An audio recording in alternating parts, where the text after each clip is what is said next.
तुला शिकवीन चांगलाच धडा या मालिकेच्या आजच्या भागात आपण पाहणार आहोत. भुवनेश्वरी अक्षराला म्हणत असते की त्या बायकांचा फक्त गैरसमज झाला होता, पण म्हणून काय तुम्ही त्यांचा एवढा अपमान करायचा का?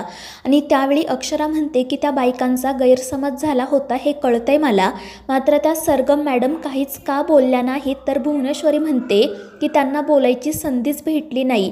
तर अक्षरा म्हणते पण मॅडम तुम्ही सुद्धा त्या ठिकाणीच होता ना, मग तुम्ही का नाही बोललात काही? आणि त्यावेळी मग भुवनेश्वरी म्हणते झालं का, आली का तुमची सुई परत आमच्यावर? म्हणजे आता यासाठी सुद्धा तुम्ही आम्हाला जबाबदार ठरवणार का? आणि मग ती अक्षराला म्हणते की आता एक गोष्ट लक्षात ठेवा, यापुढे जे होईल ना त्याला तुम्ही सामोरं जायचं. अधिपतींना जे काही घडलं आहे ते तुम्ही सांगायचं, कारण तुमच्यामुळे त्या सरगम मॅडम इथून निघून गेल्यात आणि अधिपतींचं गाणं बंद झालंय. आणि मग त्यानंतर ती सुद्धा रागातच तेथून निघून जाते. तर अक्षराला काय करावं ते सुचत नाही. दुसरीकडे चारुहास सर त्यांच्या खोलीत अस्वस्थपणे फेऱ्या मारत असतात. तितक्यात आजी त्या ठिकाणी येते. चारुहास सर त्यांना विचारतात की बाहेर कशाचा गोंधळ सुरू होता, कोणाचा आवाज होता तो? आणि त्यावेळी आजी म्हणतात की तुम्ही आवाज ओळखला नाही का, तुमच्या सुनबाईंचा आवाज होता. आणि ते ऐकून चारुहास सरांना तर आश्चर्यच वाटतं. ते विचारतात की तो खरंच अक्षराचा आवाज होता का, आणि ती एवढ्या मोठ्या आवाजात का बोलत होती? आणि मग आजी त्यांना सांगतात की घरी कार्यक्रमासाठी काही बायका आल्या होत्या, पण त्यांचा गैरसमज झाला, त्यामुळे सुनबाई खूप चिडल्या आणि त्यांनी त्या बायकांचा अपमान केला. त्या सरगम मॅडमला सुद्धा हाताला धरून घराबाहेर काढलं. आणि ते ऐकून चारुहास सरांना धक्काच बसतो. ते म्हणतात पण अक्षराने असं का केलं, नक्कीच काहीतरी घडलं असेल ना? आणि मग आजी त्यांना थोडक्यात घडलेला सगळा प्रकार सांगतात आणि म्हणतात की मला भुवीकडे जायला हवं, तिच्याशी सुद्धा बोलायला हवं. आणि मग त्या तेथून निघून जातात. तर दुसरीकडे अक्षरा देवीसमोर उभी असते आणि ती हात जोडून मनाशी म्हणत असते की मी आज अशी का वागले मलाच कळत नाही आहे. खरं तर माझी एवढी चिडचिड कधीच होत नाही, मग माझी आत्ताच एवढी चिडचिड का होते तेच मला कळत नाही. आणि मग ती देवीपुढे तिची चूक मान्य करत माफी मागते. दुसरीकडे अधिपती घरी येतो आणि तो भुवनेश्वरीच्या खोलीत जातो. तो भुवनेश्वरीला विचारत असतो की काय झालं आईसाहेब, तुम्ही मागाचपासून खोलीमधून बाहेर आला नाही, काही टेन्शन आहे का? आणि त्यावेळी भुवनेश्वरी नाटक करत म्हणते की आज सुनबाईंनी तर हद्दच केली, त्यांनी सगळ्या मर्यादा ओलांडल्या. त्यामुळे अधिपती विचारतो की नेमकं झालंय काय? तर भुवनेश्वरी सांगते की आज कार्यक्रमासाठी आपल्या घरी बायका आल्या होत्या, तर सुनबाईंनी त्या बायकांचा अपमान केला, त्यांना वाटेल तशा बोलल्या. खरं तर त्या बायकांचा गैरसमज झाला होता, पण म्हणून काय सुनबाईंनी एवढं बोलायचं का? त्यावर अधिपती विचारतो पण नेमकं झालंय तरी काय, मास्तरीनबाई अशा का वागल्या? आणि मग भुवनेश्वरी त्याला तिखट मीठ लावून घडलेला प्रकार सांगायला सुरुवात करते. ती म्हणत असते की त्या बायका घरी आल्या होत्या, हळदी कुंकवाचा कार्यक्रम होता, आम्ही त्यांना साडी भेट देणार होतो. आणि मग त्यावेळी तिथे सरगम मॅडमसुद्धा आल्या. त्यावेळी अधिपती विचारतो की त्या मॅडम इथेच होत्या का? तर भुवनेश्वरी सांगते हो, म्हणजे आम्हीच त्यांना थांबवलं होतं, म्हटलं सणासुदीचं जेवण करूनच घरी जा. आणि मग त्या आमच्या जवळच उभ्या होत्या, तर त्या बायकांना असं वाटलं की यात सुनबाई आहेत आणि म्हणून मग त्यांनी त्यांना हळदी कुंकू लावलं आणि त्यांच्या ओटी भरायला लागल्या. आम्ही तिथेच होतो, आम्ही त्या बायकांना थांबवण्याचा प्रयत्न केला, पण त्या बायकांना असं वाटलं की आम्ही त्यांना ओटी भरू देत नाही आहे, त्यामुळे त्यांनी आम्हालाच गप्प बसवलं. पण आम्ही काही बोलणार इतक्यात सुनबाई त्या ठिकाणी आल्या आणि हा सगळा प्रकार बघून त्या खूप चिडल्या. त्यांनी त्या बायकांचा तर अपमान केलाच, पण सरगम मॅडमला सुद्धा हाताला धरून घराबाहेर काढलं. आणि ते ऐकून अधिपतीला तर धक्काच बसतो. तर भुवनेश्वरी त्याला घडलेला प्रकार चांगला तिखट मीठ लावून सांगत असते. तर दुसरीकडे त्या बायका बंगल्याबाहेरच उभ्या असतात आणि एकमेकींशी बोलत म्हणत असतात की मोठ्या मालकीनबाईंनी आपल्याला एवढं घरी बोलावलं, मात्र त्यांच्या सुनबाईंनी आपला किती अपमान केला, मात्र आपलंसुद्धा थोडं चुकलंच ना.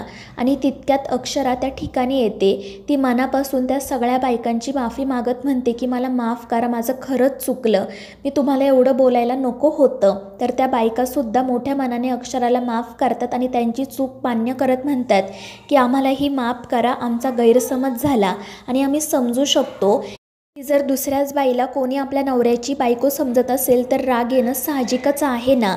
आणि त्यावेळी अक्षरा म्हणते की पण मला खरंच माफ करा. तर त्या बायका म्हणत असतात की पोरी तू जे काही वागली ते चुकीचं नाही आहे, उलट तुझ्या वागण्यामधून तुझं तुझ्या नवऱ्यावर किती प्रेम आहे तेच दिसून आलं. खरंच अधिपतीराव खूप भाग्यवान आहेत, त्यांना तुझ्यासारखी एवढं प्रेम करणारी बायको भेटली.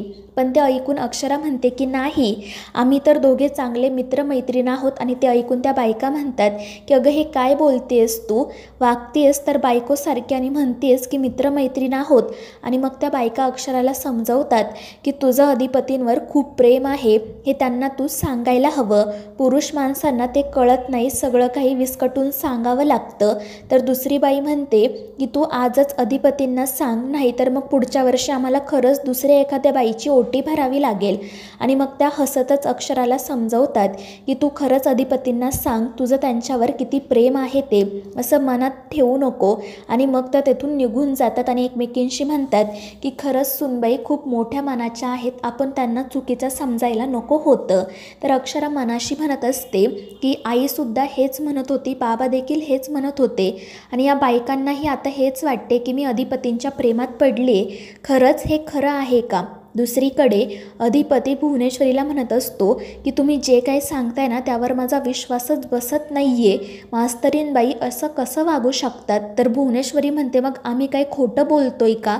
त्यावर अधिपती म्हणतो की तसं नाही आईसाहेब, जे काही घडलं ते आम्हाला जरा विस्कटून सांगा. आणि मग भुवनेश्वरी त्याला घडलेला सगळा प्रकार सांगते. तर अधिपती हसतच मनाशी म्हणत असतो की सरगम मॅडमची त्या बायकांनी ओटी भरली म्हणून मास्तरीणबाईंना वाईट वाटलं, त्या जेलस झाल्या आणि हे प्रेमाचंच एक रूप आहे ना. आणि मग तो स्वतःशीच हसत राहतो.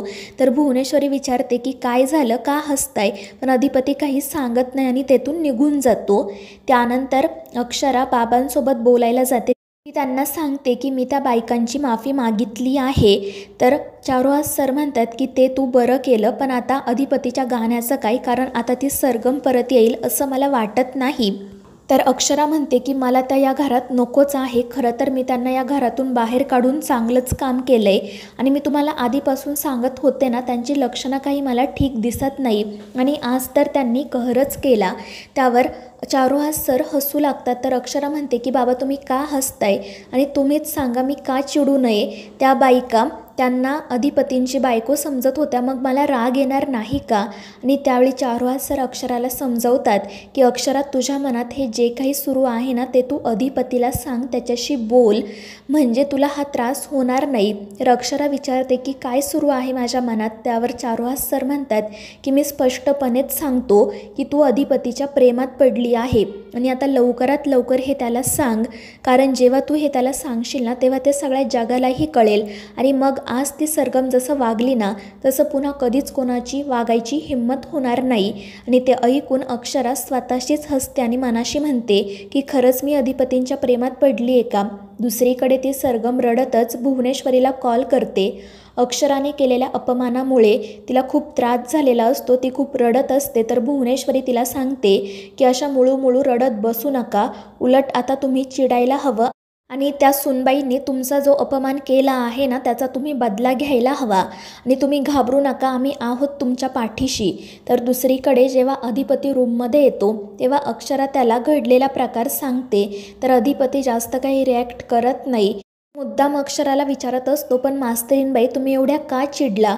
आणि त्यामुळे अक्षरा काही न बोलता फक्त खाली मान घालते. तर मित्रांनो, या मालिकेच्या पुढील भागांच्या अपडेटसाठी आपल्या चॅनेलला सबस्क्राईब करा.